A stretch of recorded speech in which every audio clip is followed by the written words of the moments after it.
सरकारकडून कर्जमाफीची अपेक्षा होती, मात्र पॅकेज घोषित करून शेतकऱ्याच्या तोंडाला पानं पुसली।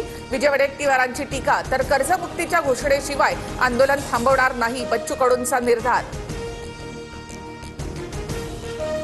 सोलापूरसह छत्रपती संभाजीनगरमध्ये ठाकरेंच्या शिवसेनेचं आंदोलन। अतिवृष्टीग्रस्त शेतकऱ्यांना तातडीची मदत देण्याच्या मागणीकरता ठाकरेंची सेना आक्रमक।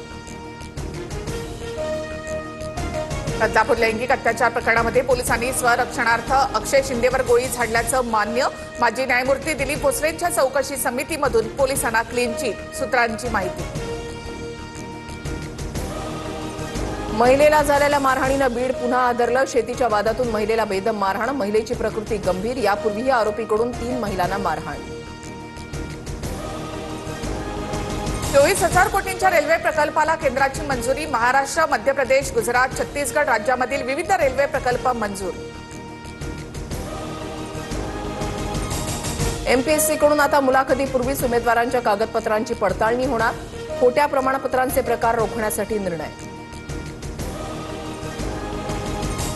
एसटी कर्मचाऱ्यांच्या वेतनासाठी राज्य सरकारकडून 471 कोटी, 83,000 कर्मचाऱ्यांचा सप्टेंबर महिन्यातील वेतनाचा प्रश्न सुटला।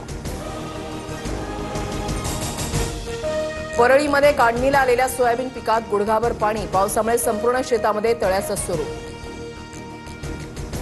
हेल्मेट सक्तीसह प्रखर एलईडी दिव्यांना प्रतिबंध। हेल्मेट सक्ती करा, प्रखर एलईडी लाईट्स बंद करा, सुप्रीम कोर्टाचे राज्य सरकारला अंमलबजावणीचे निर्देश। राजस्थानच्या जयपूर अजमेर हायवेवर 2 तासामध्ये 200 सिलेंडरचा स्फोट। केमिकलच्या टँकरची गॅस सिलेंडरनं भरलेल्या ट्रकला धडक। दुर्घटनेमध्ये एका व्यक्तीचा मृत्यू।